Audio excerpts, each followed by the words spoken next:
In this training, we'll go over how to log into iSolved and enter time.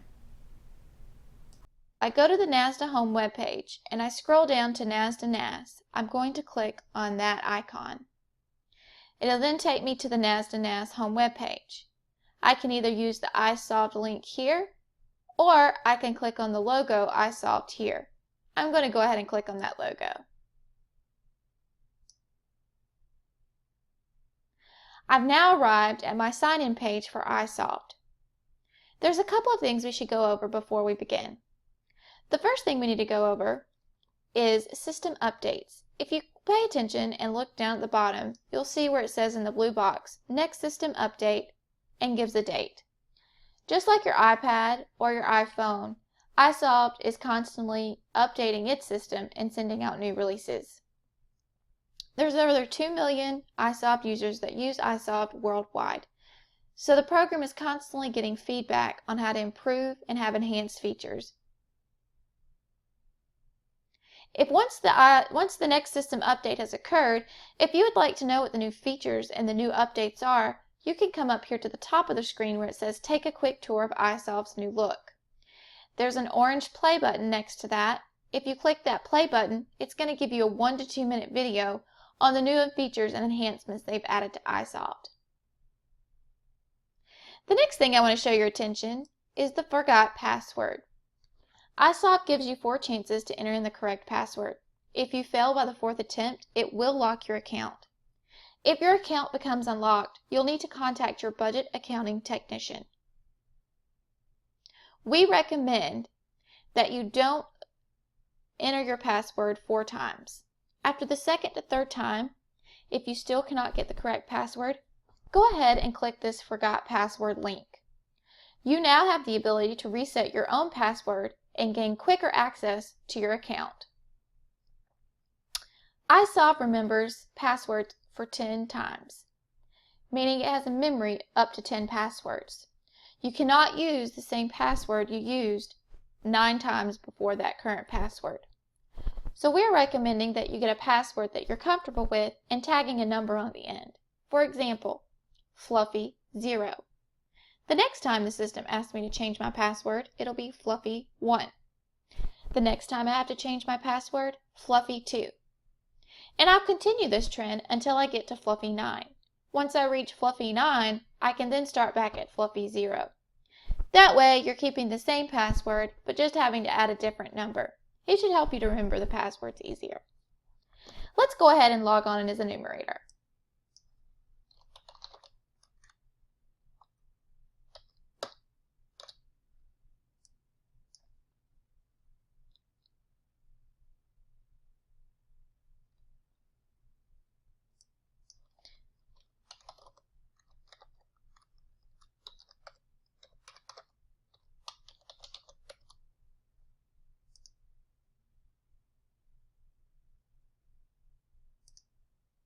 I have now logged into my iSolved account. This is your home welcome screen. This is what you'll see when you enter your iSolved account. Earlier, we mentioned how you had to enter an authorization code, and it would request to be sent to your email. I'm going to now show you how you can enter your mobile phone number to your account, so that when the system asks you to enter an authorization code, you can either have it emailed or texted to you. So I'm going to show you that now. To add your mobile phone number to your account, you're going to come up to the left blue bar in the corner. You're going to see a little human icon with your name and an arrow pointing downward. You're going to click on that arrow. Scroll all the way down to My Account. My Account information box will pop up.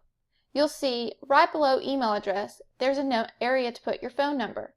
You'll type that phone number in and click Save. Now my cell phone number has been added to my iSolved account. So now, when an authorization code has been requested, I can either have it texted or emailed to me. Again, user preference. You choose what works best for you. Let's go ahead and get ready to enter time in iSolved. Under Employee Self-Service tab, which is this orange tab on the left-hand side, you're going to see the word Time. Tap Time with your stylus on your iPad or click it with your mouse on your desktop. The next you'll see is Time Card. Go ahead and click that. We now have arrived at our timesheet.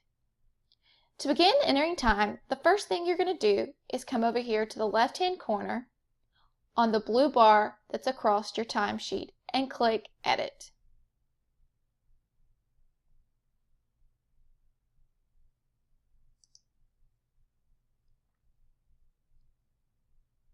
If you'll notice, as I drag my mouse or my stylus down the column of the day of the week, it highlights on the left-hand side the time.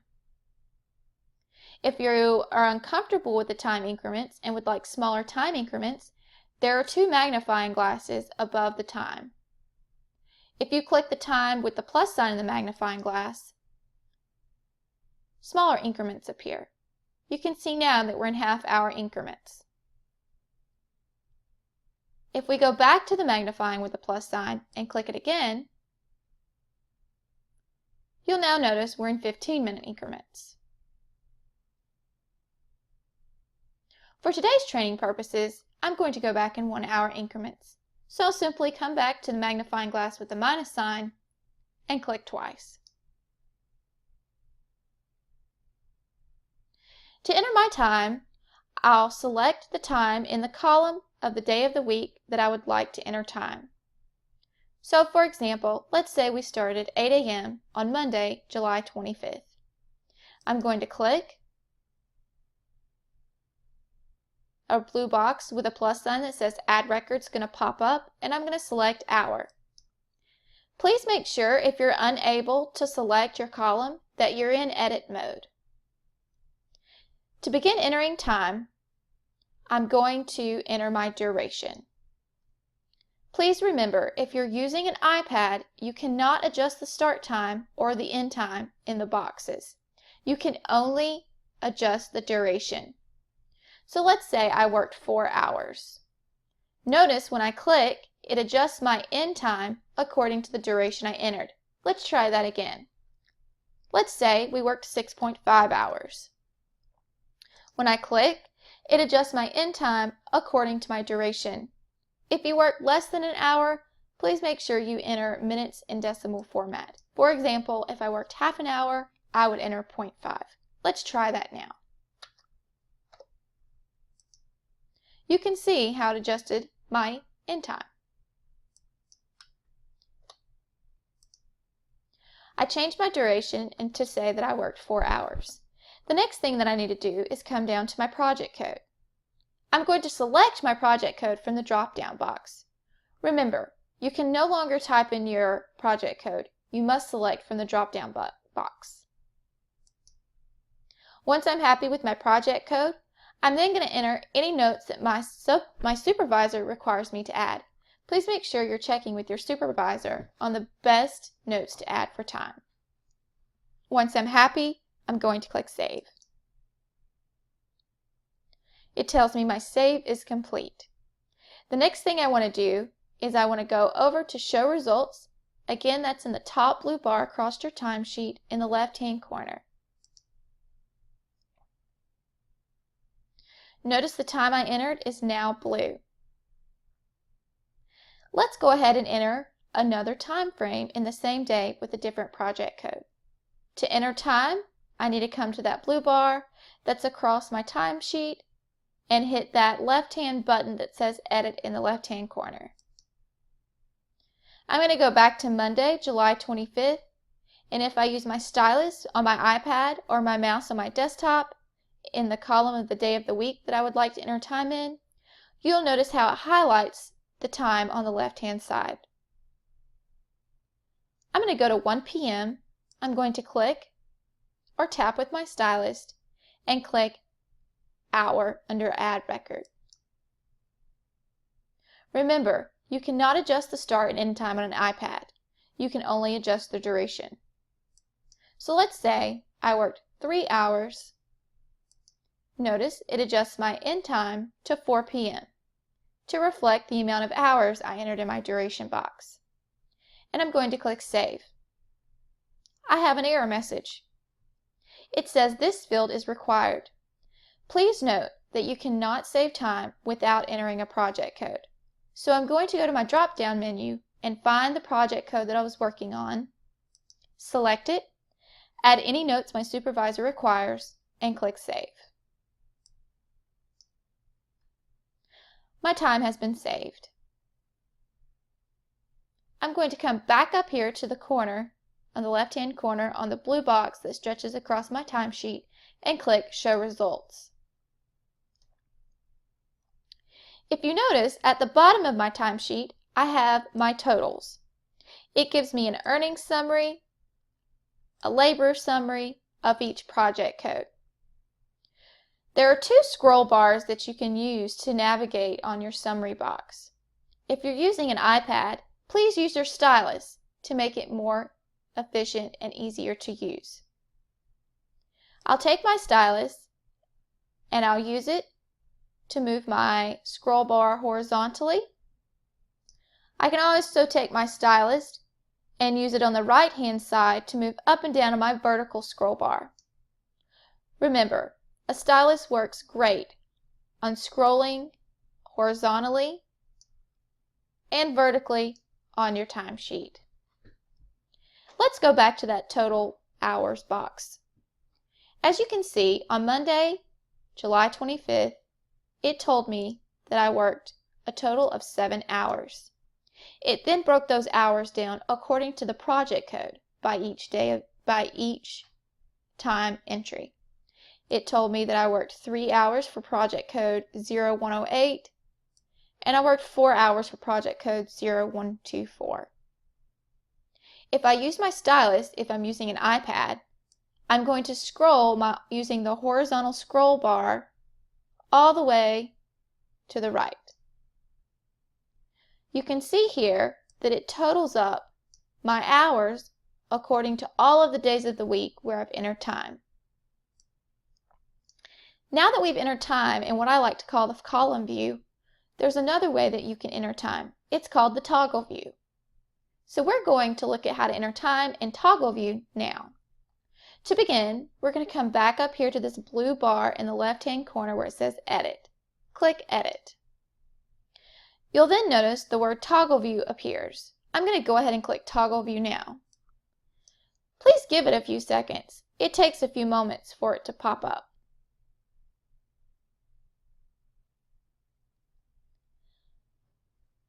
Here you have the days of the week, you have your start dates, you have your start times, your mode, your project code column, your end times, and of course it calculates the hours at the end of the column. So let's go ahead and enter time in for Tuesday. Remember, you have to type your start and end time in toggle view. We'll say we started at 6 a.m. on Tuesday. I'm then going to use the drop-down menu to click on Hour for mode. And using your stylus to enter time on the toggle view works great on the iPad.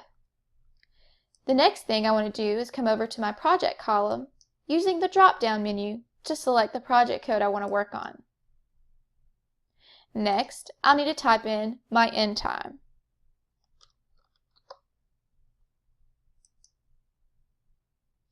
If you notice, it calculates my hours in the hours column for me.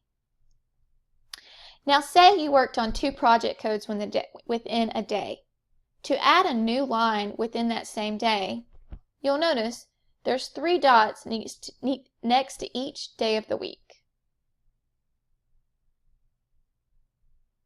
I'm going to click on the 3 dots next to Tuesday. When I do that, a blue box populates. It gives me the option to add, remove, or cancel. I can add a line within Tuesday, I can remove a line within Tuesday, or I can cancel my request altogether. I'm going to go ahead and add a line. Now you see we have a new line within Tuesday.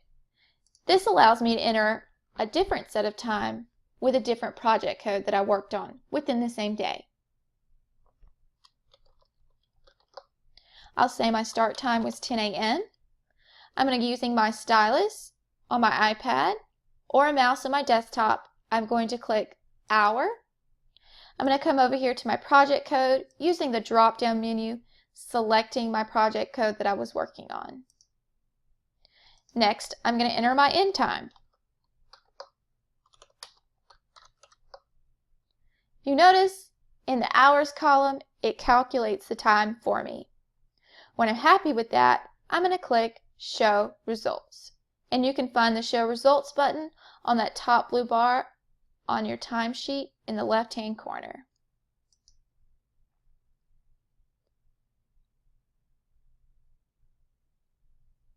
Now you can see the time that we entered for Tuesday is now in the column view as well.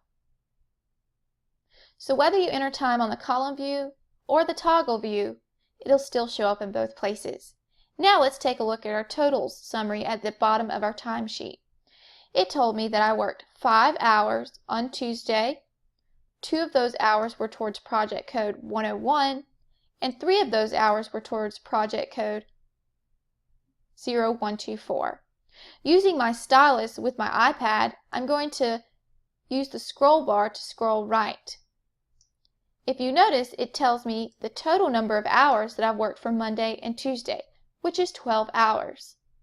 It also shows me the total that I've worked for each project code within a pay period.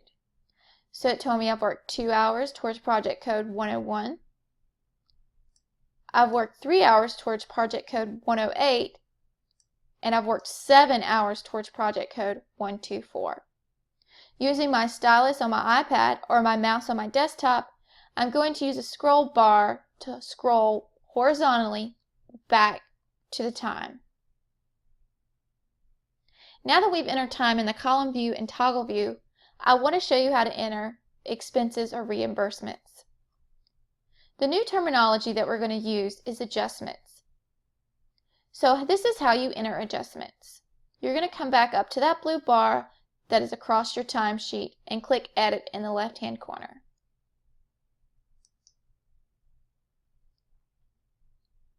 Once I click Edit, you'll notice there's an arrow next to each day and date of the week.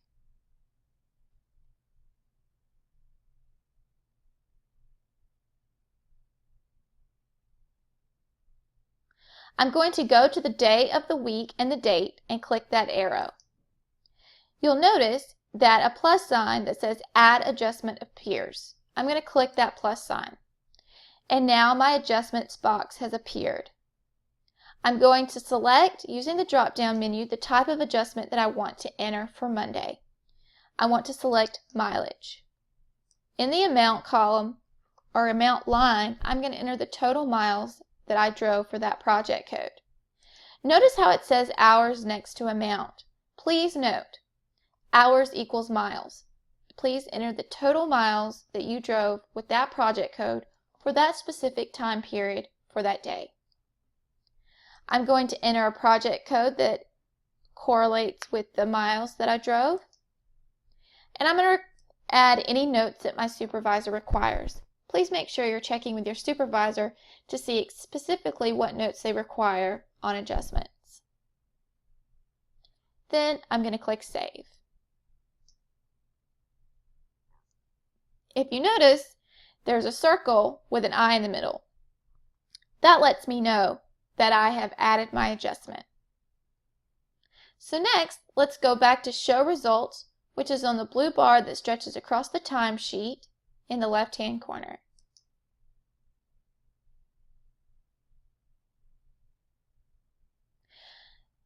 Let's enter adjustments one more time. This time we're going to enter a cell phone reimbursement.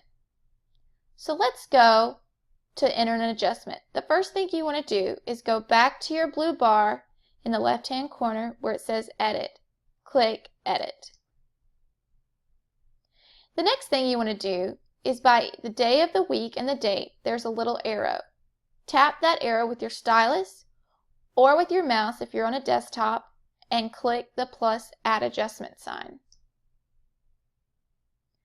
Using the drop-down menu, select Cell and enter the amount that you are claiming for cell phone. Please note here, unlike time, you cannot save time without entering a project code. when it's pertaining to the adjustment box, you can save your adjustments without entering a project code. So please make sure that you're entering a project code when you're entering adjustments. So I'm going to use the drop-down menu, find the adjustments that I was working on, add any notes my supervisor requires me to add, and click Save. Once I'm happy with that, I'm going to go back up to the Show Results button in the top left-hand corner and click Show Results.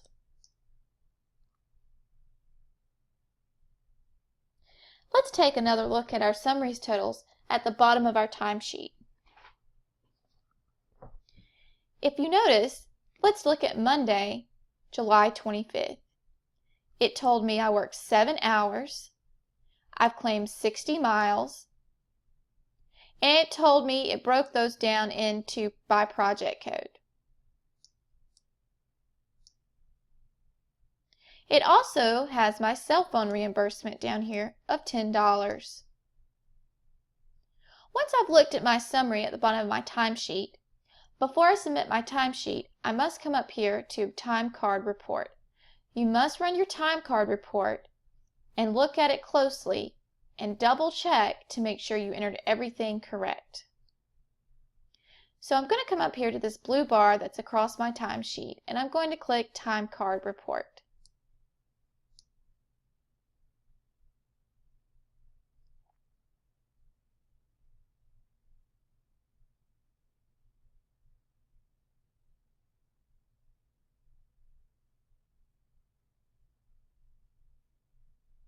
As you see, the time card report appears in a PDF format.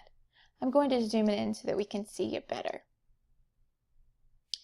The first thing you need to do when you look at your time card report is you need to look at the project code column and ask yourself 2 questions. The first question, have I entered a project code for every single entry on my timesheet, whether it's an adjustment or a time entry? The answer to that question is yes. The second question you need to ask yourself is it the correct project code? To my knowledge, yes, I have entered the correct project codes. The next columns that we need to look at is the earnings column and the hours column. Here, we've entered mileage, and it says that I've entered a total of 60 miles. Remember, when it's talking about mileage, hours equal miles. So just go ahead and put an X mark over the word hours and think mileage. I need to verify that I put 60 miles instead of 6,000 miles. It's important to catch those errors at the individual level because later on it causes major problems at the payroll reporting level. The next thing I need to do is verify that I've entered the correct amounts of hours, and that those hours have been entered to the correct project code. The next section on the time card report is the labor summary. It's going to break down each entry according to the project code. So it told me that I entered 2 hours towards project code 101. I also have a cell reimbursement for project code 101. I've worked 3 hours towards project code 108. I've worked 7 hours towards project code 0124. And I've worked 60 miles towards project code 0124. The next thing I need to look at on my time card report is my earnings summary. It totals all your hours together, all of your reimbursement, and all your mileage together. So it told me I worked a total of 12 hours this pay period. I had a cell phone reimbursement of $10, and I had a mileage of 60 miles. Remember, when we're talking about miles, hours equal miles. If I had any per diem, it would also be listed down here. Once I'm happy with my time card report, I can just come back up here to my browser using my stylus or my mouse on my desktop, click the Exit button. That'll then take me back to my timesheet. Once I'm happy with that, I am now ready to submit my timesheet. The way you submit your timesheet in iSolved is you verify it. It's the new terminology. So you are going to verify your timesheet. And the way you verify your timesheet is the blue bar above your timesheet. There is an area called verification and it says unverified.